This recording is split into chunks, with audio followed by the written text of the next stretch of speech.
जय भोलेनाथ दोस्तों। भारत की भूमि पर अनगिनत धार्मिक और सांस्कृतिक परंपराएं हैं, लेकिन उनमें से सबसे दिव्य और भव्य आयोजन है महाकुंभ मेला। यह केवल एक स्नान पर्व नहीं, बल्कि आत्मशुद्धि, मोक्ष की प्राप्ति और सनातन धर्म की महिमा का सबसे बड़ा प्रमाण है। महाकुंभ में करोड़ों लोग गंगा, यमुना और अदृश्य सरस्वती के संगम में स्नान कर अपने पापों से मुक्त होने का प्रयास करते हैं। आइए इस घटनाक्रम को एक कहानी का रूप देकर आपको इसका महत्व बताने का प्रयास करते हैं। यह कहानी आपको न केवल महाकुंभ के महत्व को समझाएगी, बल्कि धर्म के पथ पर चलने की प्रेरणा भी देगी। आचार्य वेदश्री बचपन से ही तर्कशील और विज्ञान में रुचि रखने वाले व्यक्ति थे।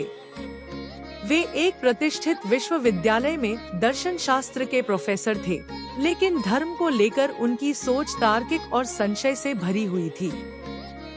वे धार्मिक अनुष्ठानों को महज रूढ़िवादी मान्यताओं का हिस्सा समझते थे। एक दिन उनके एक मित्र पंडित अद्वैतानंद ने उन्हें महाकुंभ जाने का निमंत्रण दिया। पहले तो उन्होंने मना कर दिया, लेकिन जब मित्र ने कहा, ज्ञान का अर्थ केवल पढ़ना या पढ़ाना ही नहीं, बल्कि उसे अनुभव करना भी होता है।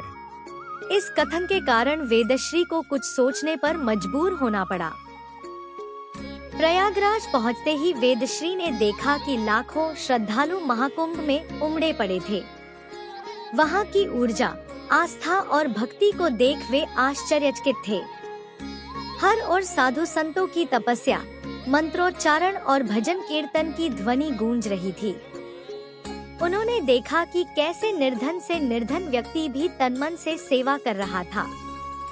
कैसे संत, महात्मा, गृहस्थ और देशी विदेशी एक ही स्थान पर समान भाव से स्नान कर रहे थे। यह दृश्य उनके हृदय में एक अनजानी अनुभूति जगा रहा था। अचानक उनकी भेंट एक महान संत महामंडलेश्वर अवधूतानंद जी से हुई। संत ने उन्हें देखकर कहा, तुम्हारी आंखों में जिज्ञासा है, लेकिन मन में संशय भी। यह सुनकर वेदश्री हतप्रभ रह गए।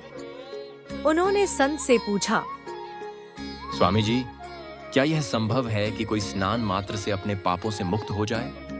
संत ने मुस्कुराते हुए कहा, गंगा में स्नान केवल बाहरी शुद्धि के लिए नहीं किया जाता, बल्कि यह आंतरिक परिवर्तन का भी प्रतीक है। जब व्यक्ति श्रद्धा के साथ इस जल में प्रवेश करता है, तो वह अपने अहंकार, भय और बुराइयों को छोड़ देता है।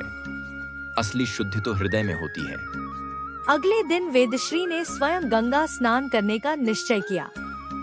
जब वे संगम में उतरे, तो एक वृद्ध ब्राह्मण उनके पास आए और बोले, बेटा, केवल शरीर को स्नान कराने से कुछ नहीं होगा, जब तक मन का मैल न धुले।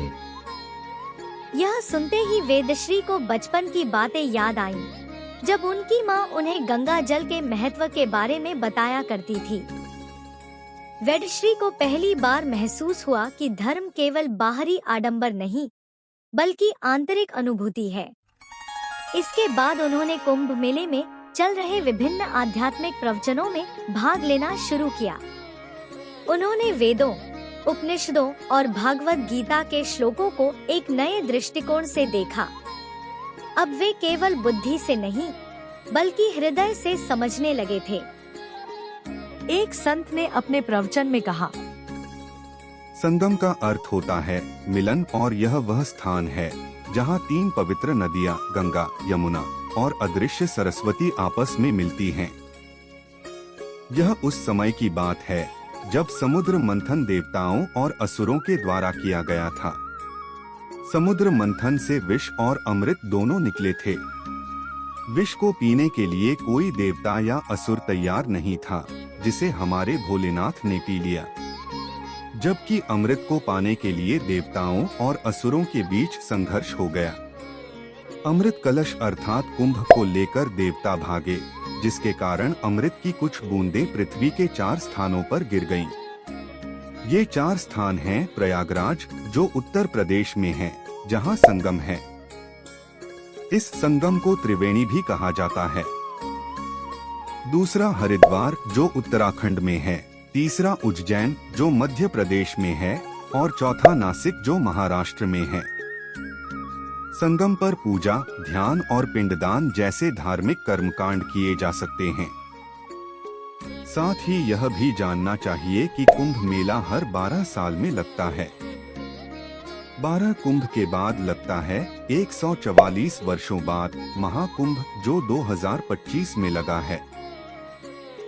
इसी तरह एक और संत ने इसे आधुनिक समय से जोड़ते हुए आगे कहा। दोस्तों, दूसरे संत को सुनने से पहले आपसे मेरी विनती है कि आप मेरी वीडियो को लाइक, शेयर इत्यादि करें ना करें, परंतु रोज नहीं तो कम से कम सप्ताह में एक बार ही सही, लेकिन मंदिर जरूर जाइए।